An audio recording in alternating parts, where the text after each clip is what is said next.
মুহররম মাসে কি কি আমল করব? মুহররম মাস শুরু হয়েছে, আমরা জানি। মুহররম মাসের সবচেয়ে গুরুত্বপূর্ণ আমল হলো বেশি বেশি নফল রোজা রাখা।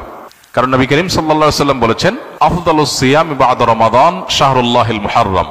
আল্লাহর কাছে রমজানের পরে সবচেয়ে শ্রেষ্ঠ রোজা হলো কোন মাসের রোজা?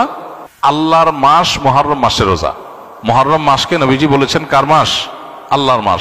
সব মাসই আল্লাহর, কিন্তু এটাকে আল্লাহর মাস বলে নবীজি সাল্লাল্লাহু আলাইহি ওয়াসাল্লাম ইঙ্গিত করেছেন এই মাসটা বিশেষ কারণে মর্যাদাপূর্ণ।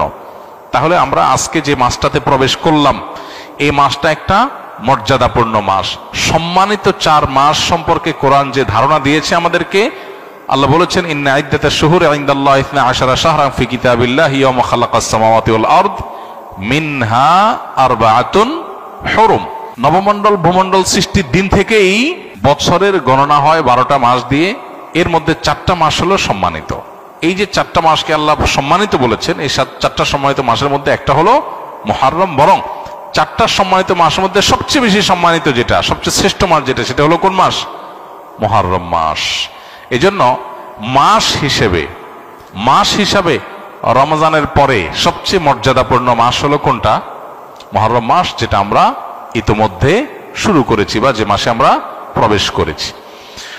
তো এই জন্য এটাকে আল্লাহর মাস বলা হয়েছে। এই মাসে বেশি বেশি নফল রোজা রাখতে হয়। নফল রোজা নিয়ে অবশ্য আরেকটা হাদিস আছে, এর সাথে বাহ্যিক দৃষ্টিকোণ থেকে কন্ট্রাডিক্টরি মনে হয়। সেটা হলো আমাদের আয়েশা রাদিয়াল্লাহু তাআলা থেকে বর্ণিত, নবী সাল্লাল্লাহু আলাইহি ওয়াসাল্লাম এর ব্যাপারে তিনি বলেছেন, মা রাআইতু রাসূলুল্লাহ সাল্লাল্লাহু আলাইহি ওয়াসাল্লাম ইস্তাকমালা সিয়ামা শাহরিন কাত্তু ইল্লা ফি রমাদান ওয়া মা রাআইতুহু আকসারা সিয়ামা মিনহু ফি শাবান। অর্থাৎ আমাদের আয়েশা বলেছেন রাদিয়াল্লাহু তাআলা আনহা, যে আমি নবী করিম সাল্লাল্লাহু আলাইহি ওয়াসাল্লামকে পুরো মাস রোজা কমপ্লিট করতে দেখছি এক মাসে, শুধু ছিল রমজান মাস, যে পুরো 30 দিন রোজা রাখছেন। এটা শুধু দেখেছি কোথায়? রমজান মাস। আর রমজান মাস ছাড়া সবচেয়ে বেশি মাসের বেশিরভাগ দিন রোজা রাখছেন দেখছি যে মাসে, সেটা হলো শাবান। তাহলে এই হাদিস থেকে বোঝা গেল শাবানে বেশি রোজা রাখতে হবে।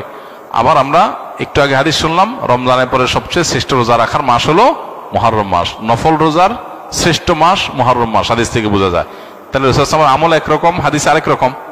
এর সমন্বয়টা কোন জায়গায়, কিভাবে? উত্তর হলো যে মূলত মুহররম মাস এটা নফল রোজার জন্য সবচেয়ে সেরা মাস।